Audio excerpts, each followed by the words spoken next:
யாரது? மகாமுனிவர் காசிவர் என் தந்தை. அதைவிட மந்திர சக்தியில் மாமேதையான மாயை என்பவள் என் தாய். அதிலும் குறிப்பாக மண்ணையும் விண்ணையும் மற்ற உலகத்தையும் கட்டியாளும் அசுரகுல தலைவன் சூரபத்மன் என் தமையன். அவரின் ஒரே தங்கை, அபிமான தங்கை அஜமுகி என்பார் என்னை. தாய், தர்மத்தை சிதைத்து வானவர்களை வதைத்து அமரர் உலகுக்கு அதிபதியாய் விளங்கும் என் தலைவனையும் சிறையில் அடைத்து மற்றும் கொடுமைக்கே கோமகனாய் விளங்கும் தங்கள் தமையனுக்கு தாங்களாவது அறிவுரை கூறக்கூடாதா? அடக்கியாளன் நினைத்தவன் உலகில் அதிக நாள் வாழ்ந்ததில்லை அம்மா. பைத்தியக்காரி, சாகா வரம் பெற்றவர்கள் நாங்கள். சக்தி மென்மேலும் பெருகும் எங்களுக்கு. ஆண்டவன் கொடுத்த சக்தியை அநீதியான வழியில் செயல்படுத்தினால் இறுதியில் ஆக்கம் தந்தவனே அழிக்கவும் முடிவு கட்டி விடுவான். ஆண்டவன் அவன் அழிக்க வேண்டிய வரத்தை எல்லாம் அழித்துவிட்டு பாவம் கல்லாய் அமர்ந்து விட்டான் கையிலையிலே. எல்லா வரமும் பெற்று விட்டோம். இனி எம்மை வெல்ல உலகில் எவரும் இல்லை. அப்படி சொல்லாது. வல்லவனுக்கு வல்லவன் இந்த வையகத்தில் இல்லாமல் இருக்கவே முடியாது. உன் பேச்சு புறப்படு. எங்கே? எங்கள் வீர மகேந்திரபுரத்திற்கு. எதற்காக? வெற்றிக்கு பரிசாக சூரனுக்கு உன்னை கொடுப்பதற்காக.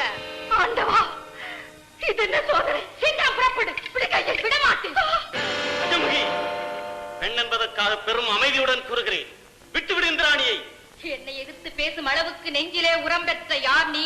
நீ கவர்ந்து செல்ல நினைக்கும் இந்திராணியை காக்கும் மகாகாலன் நான். அறிவற்றவனே, அகில உலகத்தையும் கட்டியாளும் சூரனின் தங்கை அஜமுகி என்பதை அறியாமல் புலம்பி விட்டாய்.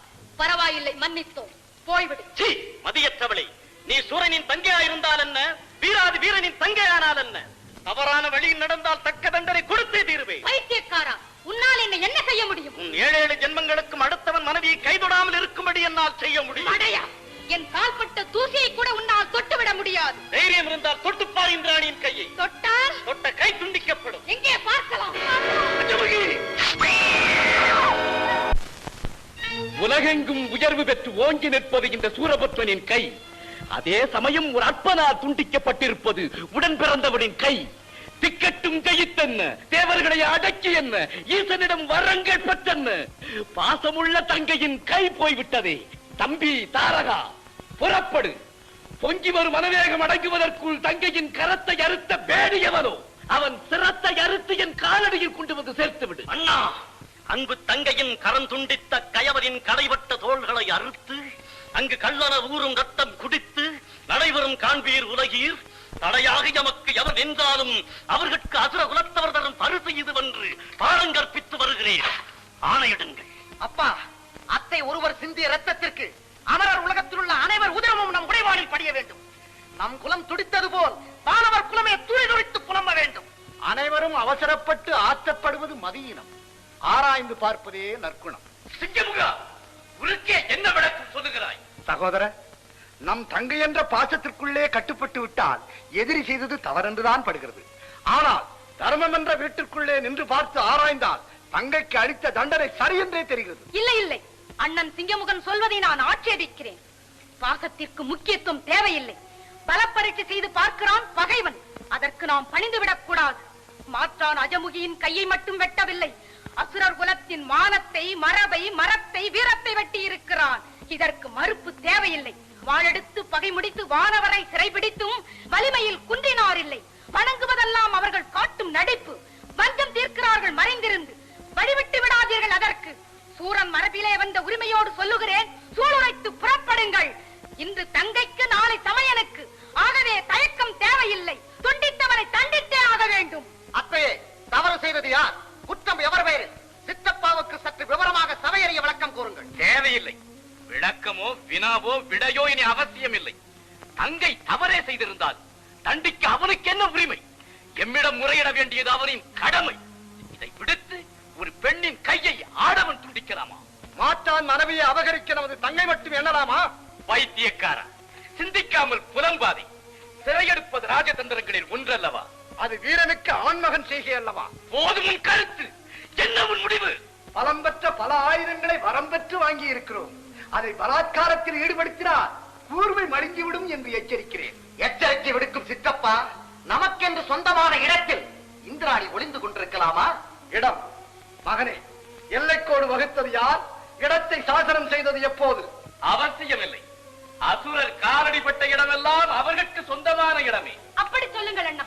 நீங்கள் கூறியது போல் நமக்கு சொந்தமான மண்ணில் இந்திராணி இருக்கக்கூடாது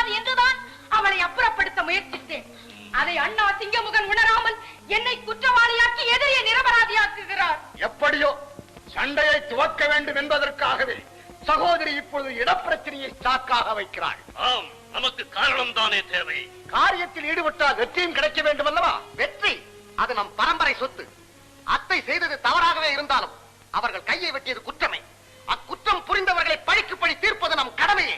அப்பா, ஆணையிடுங்கள். அசுர குலத்தில் ஒரு பெண்ணின் கையை துண்டித்ததற்காக அமரர் குலமே அடியோடு அழிந்து விட்டது என்று வருங்காலம் சொல்ல வேண்டும்.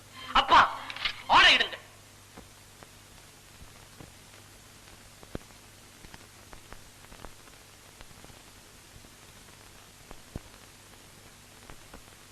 ஒரு வாழ் மட்டும் உரையிலேயே உறங்கி கிடப்பதின் மர்மம் என்னவோ? செல்லும் வழி தவறாய் இருப்பினும் செஞ்சோற்று கடனை நானும் முடிக்கிறேன். உத்தரவிடுங்கள். அப்படி சலிப்பான உதவி எமக்கு தேவையில்லை. எவன் தயவையும் எதிர்பார்த்து நான் வாழவில்லை. என்னை நான் நம்பியே எதிர்ப்பை சமாளிக்க காத்திருக்கிறேன். அஜமுகி, உன் உடம்பிலே ஓடுகிற உதரமே என் உடம்பிலும் ஓடுகிறது. இன்றைய தினத்திலிருந்து உன் பகைவர் என் பகைவர், உன் சிந்தனை என் செயல், உன் காரணமே என் காரியம். அனைவரும் புறப்படுங்கள். நீதி, நேர்மை, நியாயம், நிதானம் அத்தனையும் கடலோடு கரைத்து விடுங்கள். அமரர்கள், அவரை சேர்ந்தவர்கள் எவராக இருந்தாலும் அழித்து விடுங்கள். அணு அணுவாக சித்திரவதை செய்யுங்கள். எதற்கு மஞ்சாதீர்கள்? நம்மை அழிக்க இந்த உலகில் எந்த சக்தியும் இல்லை. எமது சக்தி ஒன்றை தவிர வேறு எந்த சக்தியாலும் சூரபத்மனுக்கு மரணமில்லை என்றுதான் முன்னாளில் அவனுக்கு வரம் கொடுத்தோம். அதை மறந்து இன்று ஆணவத்தால் புலம்புகிறான். விரைவில் அழிந்து விடுவான். நன்றி மறந்தவன் நானிலத்தில் வாழ மாட்டான். வாழவும் யாம் விடமாட்டோம். பிறகு தயக்கம் என்ன?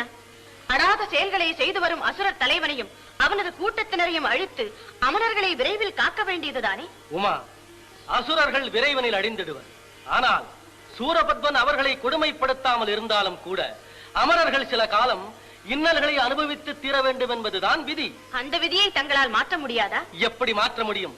தவறு செய்தவர்கள் தண்டனை அனுபவிக்க வேண்டும் என்பதுதானே தத்துவம். அப்படி அவர்கள் செய்த தவறு என்ன? தான் என்ற அகந்தை கொண்டு என்னையே அழைக்காமல் யாகத்தை நடத்துகிறான் தக்ஷன் என்று தெரிந்தும் அவன் அழைப்பை ஏற்று இந்த அமரர்கள் அங்கு சென்றதால் வந்த வினை இது. சரி, கடந்த காலத்தை மறந்து மனச்சாந்தி பெறுங்கள். சூரன் கையிலே சிக்கி வானவர்கள் படும் வேதனை தங்களுக்கு சொல்லி தெரிய வேண்டுமா? விரைவில் அவர்கள் துன்பத்தை போக்கி இன்ப வாழ்வு கொடுங்கள். சக்தி, வாழ்வை கொடுத்தாலும் இந்த வானவர்கள் யாரிடமாவது வகையாக சிக்கிக்கொண்டு அடிக்கடி அல்லல் படுகிறார்கள். பாவம். அவர்கள் தானா பாவம்? நீங்கள் மட்டும் என்ன? உங்களை தூஷிக்கும் அசுரர்களுக்கும் தீயவர்களுக்கும் ஏராளமான வரங்களை கொடுத்துவிட்டு சமயத்தில் வேதனைப்படுவீர்கள். உங்களையே பூஜிக்கும் அமரர்களையும் பக்தர்களையும் வேண்டுமென்றே சோதனைக்குள்ளாக்குவீர்கள். கேட்டால் இதெல்லாம் ஒரு நாடகம் என்பீர்கள். அடே அப்பா, உங்களை நம்பவே கூடாது. உமா, சூரனை வதைத்து தேவர்களை காக்க வேண்டும், அவ்வளவுதானே? உங்களால் முடிந்தால் செய்யுங்கள். இல்லையே அமரர்களை நான் பாதுகாக்கிறேன். அது உன்னால் முடியாது. ஏன் முடியாது? எமது சக்தியை தவிர வேற எந்த சக்தியாலும் சூரனை வெல்ல முடியாது. உங்களுக்குள் இருக்கும் சக்தியே நான் தானே. அது என்னுள் அடங்கிவிட்டது. இனி தனியே இயங்க உனக்கு வல்லமை கிடையாது. ஒரு காலம் அப்படி சொல்லாதீர்கள். உள்ளதை சொல்கிறேன். பார்க்கலாமா? பார்க்கலாம். ஈசனே, எங்கள் நன்மைக்காக சக்தி வாதாடுகிறார்கள். இதற்காக தாங்கள் சினம் கொள்ள வேண்டாம். மகாதேவன், பிறர் விடும் கண்ணீரை கண்டு கலங்கும் தன்மை பெண்மைக்குத்தானே உரியது. அதனால் தான் பராசக்தி அமரர்களுக்காக பரிந்து பேசுகிறார்கள். இதற்காக நீங்கள் ஆத்திரப்பட வேண்டாம். ஒருவரும் அஞ்ச வேண்டாம்.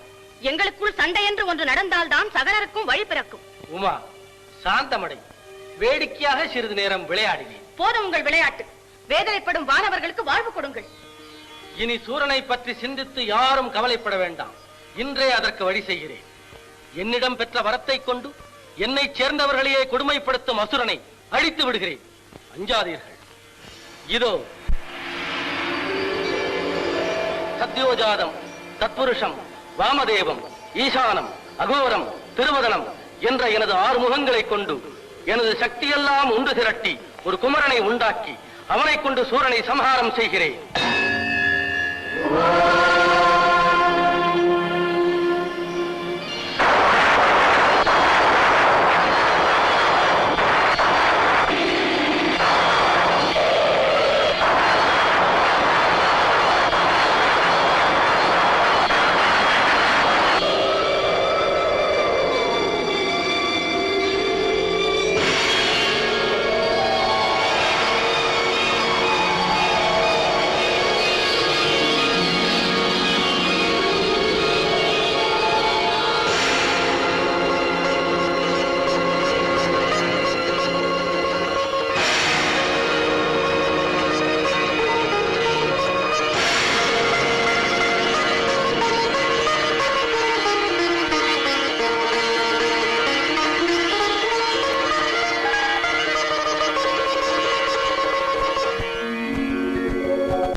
செல்வா, சரவணா, சக்தி மைந்தா, காங்கேயா, வா. கைலிநாதன் அருளிலே தோன்றிய கருணையே வடிவான முருகா, உன்னை சீரும் சிறப்புடன் வளர்க்க வேண்டும் என்று எங்கள் அறுவருக்கும் அம்மையப்பன் கட்டளையிட்டிருக்கிறார்கள். வா. யார் நீங்கள்? எங்கள் அறுவரையும் கார்த்திகை பெண்கள் என்று அழைப்பார்கள். அமர உலகிலேயே தனிப்பெரும் தெய்வமாக நீ விளங்க வேண்டும் என்று எண்ணித்தான் உன்னை வளர்க்கும் பொறுப்பை எங்களிடம் ஒப்படைத்திருக்கிறார்கள். நான் ஒருவனாக இருக்கிறேன், நீங்கள் 6 பேர் இருக்கிறீர்கள். நான் யாரிடம் வளர்வது? யாரிடம் வளர வேண்டும் என்று நீ நினைக்கிறாயோ அவர்களிடமே வளரு. ஆனால் உன்னை காக்கும் பொறுப்பு எங்கள் அறுவரையும் சேர்ந்தது. வா. அப்படியா? வா. வரமாட்டேன். முருகா, வா. ஏன் தயக்கம்? வா.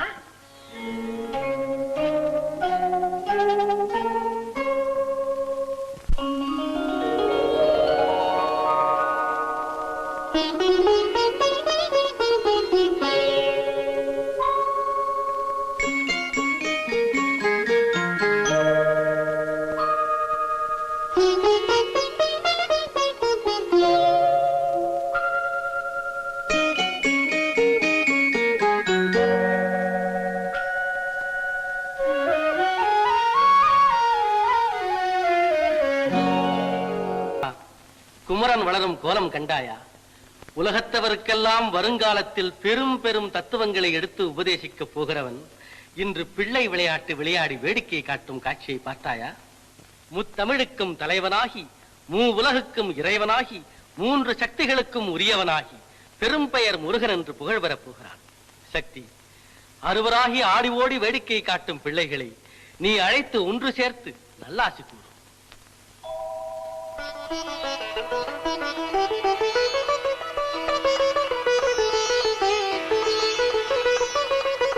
முக்கண் முதல்வர் அருளிலே தோன்றிய முருகா, திருமாலின் மருகா, குலப்பெருமையை காக்க வந்த குமரா, குறைதீர்க்க பிறந்த குகா, சத்தியத்தின் தத்துவத்தை விளக்க வந்த சரவணா, சான்றோர்க்கு சான்றோனாய் விளங்கப் போகும் சண்முகா, அறுவரும் என் அருகே ஓடி வாருங்கள்.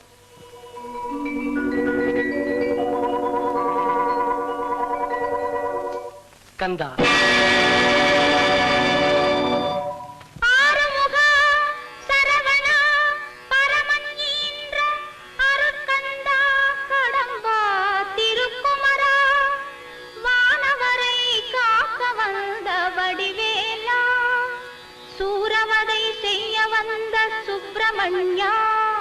ஷண்முகா, குஹா, சக்தி மைந்தா, சங்கரன் செல்வா, முத்தமிழ் இறைவா, ஐங்கரன் பின் வந்த அன்பு முருகா, அறுவர் அறுத்தாலந்த கார்த்திகேயா, கார்த்திகேயா, கார்த்திகேயா, கார்த்திகேயா.